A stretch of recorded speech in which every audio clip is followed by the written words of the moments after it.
Welcome to another edition of What is Truth. I'm your host, Dave Roever. As in last week's episode, I continue on the road at Eagle Summit Ranch with Matt Roever. He's pastor, vice president of the Roever Foundation, and director of Eagle Summit Ranch, Texas, near San Antonio. Our conversation takes place in the beautiful Chris Kyle Memorial Gym, furnished by the American Sniper himself and situated in the Joyce and David Myers Hall. The universe and all that's within it exists in three parts: height, width, and depth; the atom, which is three dimensions: electron, proton, neutron; time, measured in past, present, and future. And what about the spiritual world? God the Father, God the Son, and God the Holy Spirit. Is there yet one more Trinity? Yes, there is. Man the body, man the soul, and man the spirit. We will identify the truth of each aspect of this Trinity of mankind. We're in the gym to relate in this session to the necessity of exercising the spirit as well as the body. It's an eye-opener, and you do not want to miss the dynamics between the spiritual and the physical. A friend wrote me a very short note with a very long-term effect. He wrote, "Dave, you've run well, finish well." Well, Matt's run well and finished well in the world of physical exertion. He has successfully completed Ironman triathlons and 26-mile marathons, a martial arts expert and self-defense trainer for the spouses of the U.S. Army North at Fort Sam Houston. He's toured in Iraq and Afghanistan with the Army, training the warriors in resiliency. With all these credits to his name, like yourself and me, he must continue to run the race of life well. The objective is to finish well. Then, and only then, will we hear God say, "Well done, thou good and faithful servant." Don't go away. I'll be right back.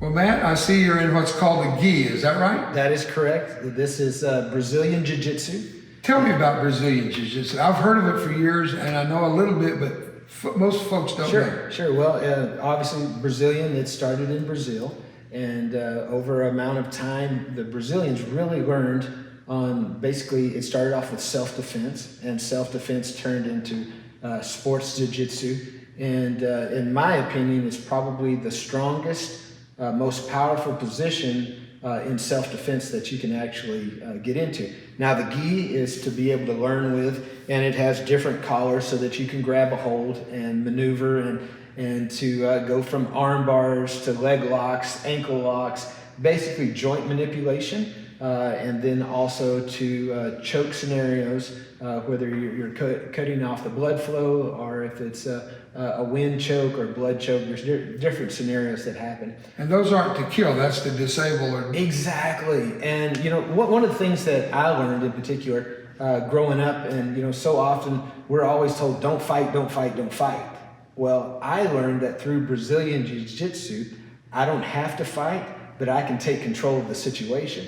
And I can hold the man, I can submit the man, and if it was a bad situation, then my level of experience and the level of exertion can increase to the amount that's needed to stop the situation. So Jiu-Jitsu, in my opinion, is definitely a worthwhile martial art. You have a couple of cohorts with you too. I sure do. Tell me about these two guys that, what do you call it on the mat? You call it rolling? Yeah, we roll on the mat, and what we do, it's always practicing.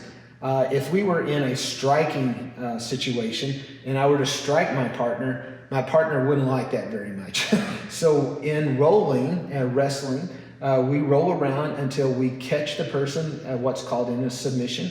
The person taps out, and then you reset and you go again. This is the best way so that you don't hurt your partner, but yet you can continually practice and your skills go up and up and up. And as you go up, then you are rewarded with different belt levels. And belt levels beginning when a young man turns 16, he starts at a white belt, and then he gets 4 stripes, and then a blue belt, 4 stripes, purple belt, 4 stripes, brown belt, 4 stripes, and then it goes black and coral and black and red, and what's very difficult about jiu-jitsu is the length that it takes. I've been practicing jiu-jitsu going almost 7 years, and actually almost 8 years, and I have a purple belt with 2 stripes. And I'm very proud of that. I've worked extremely hard for it. I know you have. And like in karate or a sport like that, you can really go faster in receiving your black belt. But in Jiu Jitsu, you have to put the time in to get the prize. There's no shortcuts. Yeah, and you can't cheat the system. Yeah. You cannot. Tell me cheat the about. system. I think a little bit about the Brazilian gentleman that goes way back in time in history. I say way back, but his lifetime. He is really, you're part of that school, or what is it? Well, so everything branched out of the Gracie family. That's where basically it started from. And then as in Brazil, different people began training and then different branches. So I am closely related to the Gracie family, but my professor is Wilson Few. And Wilson comes from Brazil, and he is an incredible man, a great Christian man, loves the Lord with all of his heart. And his professor is Juarez Soares. And so I'm third generation, which is extremely important. That way, the original art has not been lost over translation after translation going through, or generation. So as true to form as DDR stands for dedication, discipline, and respect. And so those three, that's the school that I train and teach for is in DDR. What does the military show now as a treatment for post-traumatic stress through Jiu Jitsu? Is there some record on that? Yeah, so the Army Times put this out not too long ago. And that's a great question, Bob, because what Jiu Jitsu is doing for so many of our soldiers, it's recreating that family atmosphere that they had. And so because of that, they're able to work through so many different scenarios. Now, it's really funny because they have to concentrate. Now, this is something that you and I have actually gone over and worked with. When a soldier is suffering with PTSD, the use of their hands creates a block. And that block stops that post-traumatic stress moment, that trigger, such as the sense of touch. And as I do touch from fingertip to fingertip to fingertip, what it does, it takes my brain to focus on these things. And so that stops that pattern and puts a hold on it. It's like a, wait a minute, pause, because it takes the brain to focus on something else. I like to call it replacement therapy. And so replacement therapy of touching these, and it's scientifically proven, it's not just some, some kind of wacky magic that's going on. But that's able. Now, I had this one guy who's very talented, and he said, but Matt, I'm multi-talented and multitask. I can do a lot of different things. And then I told him, I said, then that's the case where you go and use your fingertips, but then you use your toes. Make your toes press down on each one, and it causes the brain to focus on that moment and those sense of touch, and it helps to break that pattern and that moment. So as a trigger. So. Well, that's very interesting, Matt. And being here in this Chris Kyle Memorial Gym, a lot of folks would not know who he is. You'd think the whole world of, but Chris Kyle was in all the Army histories, our military history, has the highest rate as a sniper for kills of the enemy. And he supplied the equipment. The building was built in part by Joyce Meyer, was partnering with Brenda, my wife, and myself. We together put the money to build a facility. And in this facility, we've had a host, hundreds of guys come through here, and they are going through a healing process. You talk about hands. I happen to wear gloves right now. My hands are really giving me I have real bad problems with my hand because the grenade exploded in this hand. It burned the thumb off this one, and my fingertips are burned off. But over here, it just dismantled it. Yet I'm able to use some of this equipment, but not like I wish I could. Right. But I want to publicly give thanks to the Chris Kyle Foundation and Travis Cox, who was very instrumental in making this come about. But in this rolling on the mat, there is something about close contact there that you mentioned, a family feel. It restores that camaraderie. It does. That these guys had. They lost their unit camaraderie when that injury took place. Same thing with me. I never saw my guys again, except for many years later, I saw some of the officers when I was asked to speak for a reunion, but I never have seen all the guys ever again. And when you are in a wartime situation, your life's on the line. I remember firing, I had 2 posts to fire from. One was 2 50 caliber machine guns, and I stood between them. And you'll see in the picture, I'm sitting on the back of it's called a turret. I'm sitting on the back of my 250 calibers right here. But I also had 2 M60 machine guns, 1 for each shoulder on a mount. And I fired those things and would literally just come unglued during the firefight. When the firefight was over, my voice hurt because I was yelling the whole time. And yet we went through that together. We checked each other for wounds. And I remember one time blood was everywhere, and I didn't feel any pain. I was checking everybody. I thought I had their blood on me as my own blood. And it was 3 days before the injury that put me out of the military for the rest of my life, except through the Department of Defense. But my hands were blown apart.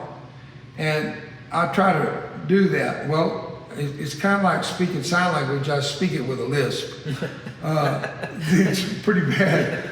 But my point is, I come to this gym, there's equipment, even with my hands, I can use. Right. And when the guys come, and I hope you will take me up on this offer, friends, family, acquaintances that you may not know that well, tell them about Eagle Summit Ranch, Texas, that we have all of the basic physical training. But in this session, we're going to make an introduction to another session yet to come. We are going from the physical, now we're talking about the emotional healing. Right. But there is another healing, and I don't want to spend too much time on it because I want to save it for the next, next show. Yeah, but we're going to talk about moral injury and spiritual devastation. I went through that, man. I went through the moral injury. The physical, for whatever reason, I got through that wonderfully. The emotional, I dealt with it. I was embarrassed by my face and my hands and all that. There was no program like this man offers. There was nothing for me. Vietnam veterans watching right now, we had nothing, guys. You know, we didn't get a welcome home. We got a boot in the butt for going away as a gift. So now we have Vietnam veterans. We have Korean veterans. I had a few of those guys come in. I haven't had any World War II veterans in here, but then we have Desert Storm veterans. We have them from Bosnia, Kosovo, and that whole Yugoslavia thing it was called back then during the Clinton administration. And we have the modern day war on terror veterans. And I'm going to tell you something. We're here for you. We're not here for ourselves. We're here for you. And Matt is here for you. And this man has his sons that are trained, coming right up the ranks behind him. Man, I hope you take me up on this offer. Matt, what do you think is the most important? Now, I've got video of some of these guys going after it here. Right. Some of the older guys, some of the younger guys. I remember one time right here on this rolling mat, you had a circle of guys trying to lift one leg. And oh, yeah, we had a good time with that. And Paul Dietrich just fell and came up laughing his head off. But what are some of the highlights you've seen in this gym? Oh, guys realizing that they can still move. Yeah. You know, it's almost like a resurection from what they thought was dead. It is a reconnection in Operation Warrior Reconnect. It's a resurrection with it. And once these men realize, hey, I'm not finished, it's just a new me and it's a new way of thinking or a new way of moving, then they're able to build upon that. And what we're doing is we're putting bricks back into the wall and so that they can become strong again. And it's a wall that's shared because they get that camaraderie back they lost. Matt, you've been in these hospitals. I walk into a burn ward. Here's a kid, burned like me, 3rd degree, devastated, on the brink of total, complete loss of life. Just a breath and a heartbeat away. And I've been with so many of them that didn't make it. And I'll never forget the one most common thing, and this will blow your mind, folks. They will say to me, Mr. Roever, do you know a colonel that can get me back? I got to get back to my unit. They need me. They need me. Yeah. Well, they never get to go back to that unit. Right. Because they're physically incapable with no legs or arms missing or whatever. but they come to Eagle Summit Ranch, Operation Warrior Reconnect, get with Matt Roever and his boys and this team of great people we have. We've got the best team of trainers you'll ever meet in your life. And then they say, I've got my camaraderie back. Yeah. I got my team back. I'm okay. I'm good, because when they leave here, they stay in constant contact with each other through social media. Yeah, they do. And you know, the thing also, you know, as we are able to offer these guys different aspects of fitness, you know, I'm trained through the Cooper Institute out of Dallas. And so what we were able to do is just not, you know, well, here we're just reading and doing it. No, these are things that have been tried and true. And the Cooper Institute really implied that in my life and in my wife's life as well, so that we can help train and do it properly, so that, you know, you're not going to get hurt. You're not going to, you know, you may wish you'd pass out, but you're not going to pass out. We're able to take them to that level and push them to get to the next, you know, because that's where we're at, moving to the next level, so we can climb higher to the ladder. You know what I'm saying? Well, you know what, Matt? You've said this often.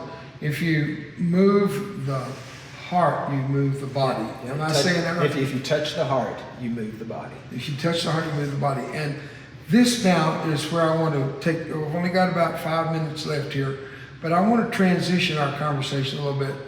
So the Bible says physical, or to do the body thing, the physical man profiteth little. Right. That there's two ways to take that. And Paul wasn't saying it's not worth the trouble. He's saying it has its part. It does. But a man that's totally incapacitated physically can't do the physical. His spiritual and emotional man has to. So the physical of the three is lesser important to some degree to those that can't do the physical. I have to sit today to talk with you. You're standing, you're in full gi, you're ready to get on the mat and roll, whatever. I'm sitting down because I tried to stand to do this and I couldn't. My body's just so broken, so messed up. Yet, the spiritual and emotional man is so important to me that I think by moving the body, by your, Chris Kyle had it backwards to you. You say you touch the heart and move the body. He says you move the body and then it gets to the heart. Right. But we believe that opposite. No, right. No discredit. He wasn't wrong. We're right, and it's not. It can go both ways maybe. But my point is, you take this physical thing, and I'm going to show again. You're coming across the finish line. When you ran that in Boulder, Colorado, you ran that Ironman at, I think it's about 7,000 foot elevation. Yeah, something crazy like that. And to run that with that lack of oxygen at that level was phenomenal. Matt, the objective, the reason we do what we do is so that we can all come through that finish line just like you did. Right. I have never seen you grinning so big and putting on a bigger show than you did coming across that finish. And then how nobody could touch you. If they touched you, you were disqualified until you cross that finish line. Then the embracing, the high fives, that's what it is for heaven. They can't reach out and touch you till you get there. But once you cross that finish line, what you have learned physically is so beautifully illustrated spiritually. What do you think it'd be, of all your physical training, which is the physical that represents the most spiritually to you? Well, I don't know, it's almost like a tie between the two. You know, Paul said, the Apostle Paul said, I run the race that I might win the excellency and the knowledge of Jesus Christ. Well, every time I lace up my shoes and I go for a run, I really think about, in particular, something down that line. And when I run, one of my professors from Southwestern, he calls it a prayer run. And every morning he straps his shoes on and he goes out. And as he runs, he prays and considers people and stuff. Many times what I do is I have my headphones on. I'm listening to praise and worship as I'm trucking down the way. And you know, the Bible talks about how it profits a little bit. But here's the thing that we really got to remember on that is, for those that have a legitimate excuse, okay, legitimate excuse, okay. But you know, what happens when we train our body, it makes things easier to do for the Lord. And, that's right. And your endurance level. Yeah, our endurance. Let's say if we go knocking on doors or what have you, I don't want to be out of breath by 3 doors down. I want to finish the whole street. That's true. I get your point. And to be able to be fit and in tune spiritually, mentally, physically, and so that the man is level, and we have the whole man concept. Well, you're doing right now what is your strength. I do what is my strength. And the fact is, we are 3 parts: body, soul, spirit. Right. Father, Son, Holy Ghost, past, present, future, proton, neutron, electron, everything that exists is in 3 parts. And if we miss the idea completely and just focus on one, as most of the world is not concerned about spiritual. They want to be emotional, and they want to be all about physical. That's why they have big mirrors so they can look and work out and all. Right. You got to keep balancing off. Absolutely. And I've only got a minute left, but you get the last word, and then I'll close. Well, making time and setting a schedule does nothing but help you get to the finish line stronger and faster and more powerful. Making time. So whatever you have to do, scheduling those events, do not forget yourself in this long race, because it's a long race, but guess what? We're going to win. And I've seen this guy run. How many? What's the marathon? How many miles? 26.2 miles. And you've done it over and over and over. 26 miles. It just blows me away. If we can take that spiritually, I would love to be able to say I've run the race and have finished the course. And I was young once, and I used to run a lot in the Navy Special Forces. I was a Brownwater Black Beret. I'm going to tell you, training is everything. And if you will come to the range and let us help you, we'd love to have the opportunity to do that. I'm going to be back in a minute with a commentary on some things that I think need to be said. Would you do this? Would you subscribe to our Facebook channel? Please do that. Facebook channel, Dave Roever. I love you, and I'll be back with my commentary in just a moment. God bless you.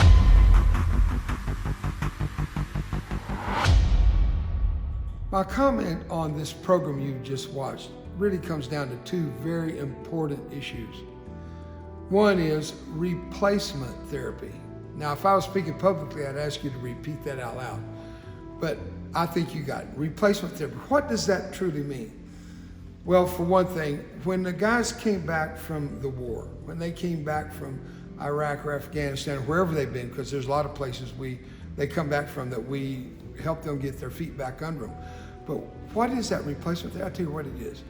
For the guys who lost their unit comprehensive feeling, that they were total there, very comprehensive, but it was camaraderie, and they lost that. Now, what can replace that camaraderie? Well, they come to the ranch and they get that camaraderie back with a new set of guys, a new unit feeling. But there's something else replacement therapy is all about, and it's the most important part. When you come back and you're broken and you have been on all kinds of drugs in the hospital, all kinds of psychotherapy and everything, what really matters, what sets us apart, my friend, is we are faith-based. Yes, we appreciate everything the doctors do, and we admonish you to do what they tell you to do. But when you come down to the bottom line, if you don't spiritually recover and reconnect, all the physical and all the emotional is going to be a failure. So we're here to help you replace that life that had all the drugs and all the alcohol for some of them, all the violence, all that stuff. We're here to tell you there's a better way and something that's satisfied. Because if you don't put something back in that hole in the heart that was taken out, the Bible says that the temple or the house was cleansed, but because they didn't refurnish it, 7 times worse came upon them. Whoa, we don't need that. And the other important part was focus. If you don't stay focused and you're constantly looking here and looking there for everything in the world, if you don't stay focused on your faith, nothing is going to work in your life in recovery and reconnection to family, friends, and faith. Well, my time's only a little bit left to make this comment, but here's what I urge you to do. Please, we have a Facebook, but we also have a YouTube channel. Would you subscribe to our YouTube channel? It'll help us keep track of our growing audience. It's amazing. We have thousands, tens of thousands of followers. We want you to be one of them. So do this for me. Subscribe to our YouTube channel. And I look so forward to the closing of this program, because in about a minute I'll be back with the countdown.